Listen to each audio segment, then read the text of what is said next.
tous et bienvenue sur TV Africa dans ce nouveau numéro de Getting-Go. Le président ghanéen Nana Akufo-Addo lance de nouveau un appel à l'Occident pour une aide dans la lutte contre le terrorisme en Afrique. Ce 12 octobre, à Washington, lors d'un événement organisé à son honneur par l'Institut des États-Unis pour la paix, Nana Akufo-Addo a indiqué que la lutte contre le terrorisme doit être une lutte mondiale et que les ressources doivent être rassemblées pour affronter l'ennemi commun. Nana Akufo-Addo a laissé entendre que l'aide aux forces africaines dont il parle doit être sans implication des forces étrangères.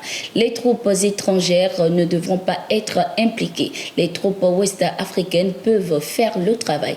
L'initiative d'Accra est un bon exemple d'entraide autochtone. Avec un soutien suffisant à la CEDEAO, il est certain que les terroristes pourront être chassés de l'Afrique de l'Ouest et du Sahel également, a-t-il affirmé. Occasion pour Nana Akufo-Addo de préciser que l'aide que l'Occident doit apporter aux pays africains dans la lutte contre le terrorisme doit être semblable à celle qu'il a apportée à l'Ukraine, notamment dans le cadre de l'approvisionnement en armes. Le président de la transition burkinabé avait également fait mention de ce cas lors d'un entretien. On refuse de nous vendre ce qui est létal, les canons. Avec la France, il y a beaucoup de choses qu'on souhaite payer, mais ils ne vont pas nous vendre. Même avec les Américains, on a eu des soucis. Donc les terroristes doivent avoir une arme pour tirer sur nous, mais nous ne devons pas avoir ce qui tue. Tout ce qu'ils aimeraient que nous ayons, c'est des gaz lacrymogènes, avait laissé entendre Ibrahim Traoré. Des partenaires qui pourtant font des affaires au Burkina Faso ont refusé de nous vendre des armes.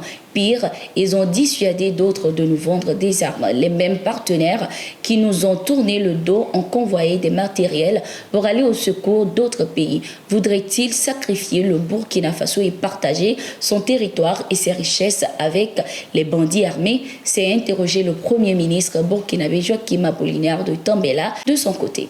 Au Mali, l'Organisation des Nations Unies cherche-t-elle réellement à prolonger la présence de la MINUSMA? C'est en effet ce que pensent les analystes sur le continent après la sortie du secrétaire général Antonio Guterres sur la situation dans le pays occasionnée par le processus de retrait de la mission onusienne. L'ONU est gravement préoccupée par l'intensification des tensions et une présence armée croissante dans le nord du Mali qui risque d'empêcher le départ ordonné dans les délais de la mission des Nations Unies dans ce pays, la MINUSMA. L'ONU note avec une profonde préoccupation que depuis le 24 septembre, ces convois logistiques n'ont pas été autorisés à quitter la ville de Gao pour récupérer le matériel des Nations Unies et des pays contributeurs de troupes actuellement à Aguelok, Tessalit et Kidal. Cela pourrait avoir un impact important sur la capacité de la mission à respecter le calendrier imparti. Les tensions accrues dans le nord du Mali augmentent la probabilité d'un départ forcé de la mission sans pouvoir récupérer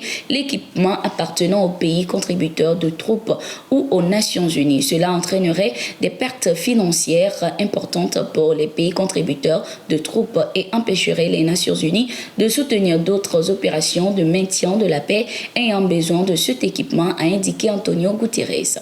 Le gouvernement malien, de son côté, à travers son ministre des Affaires étrangères, a de nouveau insisté sur le respect du délai de retrait de la MINUSMA qui est le 31 décembre. Il a affirmé, je cite, « Le gouvernement n'envisage pas d'extension de ce délai. Donc, tout doit être fait pour que le travail de la MINUSMA puisse être clôturé au 31 décembre. » Fin de citation. Accusé il y a quelques jours de vouloir reculer l'échéance de son départ, le porte-parole de la MINUSMA, Fatih Kaba, a indiqué que le seul agenda de la mission est de partir du Mali conformément aux plans qui sont connus.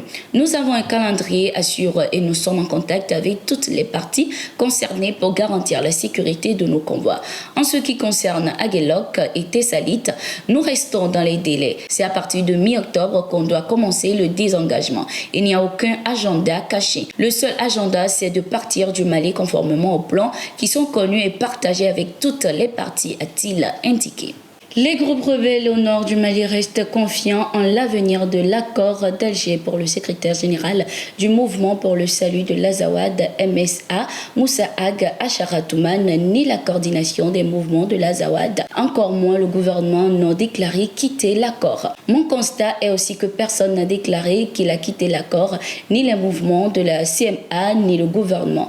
Même s'il y a des affrontements, aucun de ces acteurs n'a déclaré la fin de l'accord. Donc pour moi, ce test reste toujours un cadre qui nous permet de nous retrouver et de continuer à travailler ensemble, a-t-il laissé entendre. Notons que l'accord de paix au Mali est en péril depuis que les groupes rebelles ont affirmé être en guerre contre le gouvernement malien. Une situation qui a d'ailleurs amené le mouvement pour le salut de l'Azawad à annoncer son retrait définitif de la coalition CSP-PSD qui regroupe la majorité des mouvements signataires de l'accord d'Alger. Ce groupe rebelle a déploré l'incapacité du CSP-PSD à venir en aide et à protéger les populations des régions de Ménaka et Gao, victimes de massacres de masse perpétrés par Daesh.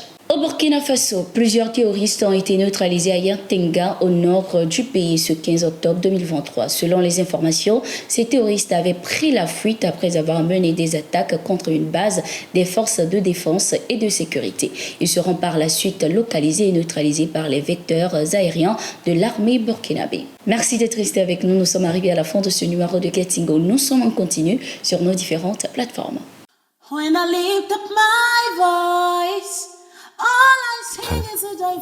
Precious a une très belle voix. Hein. Tu sais ce que ma femme aime le plus chez elle? C'est sa beauté, surtout la clarté de sa peau. C'est quoi son secret, ma? Charlie. Ah mais ouais, on m'a bien. Toi aussi, est-ce que je peux lui demander ça? J'ai tout écouté dans mon casque. Voici mon secret. Peau d'ange. Donne ça à ta femme. Elle aura le même éclat que moi. Ah mais, tu sens bien. Pour une peau sublime et soyeuse, choisissez Peau d'ange, le savon de l'élégance. Peau d'ange, en vente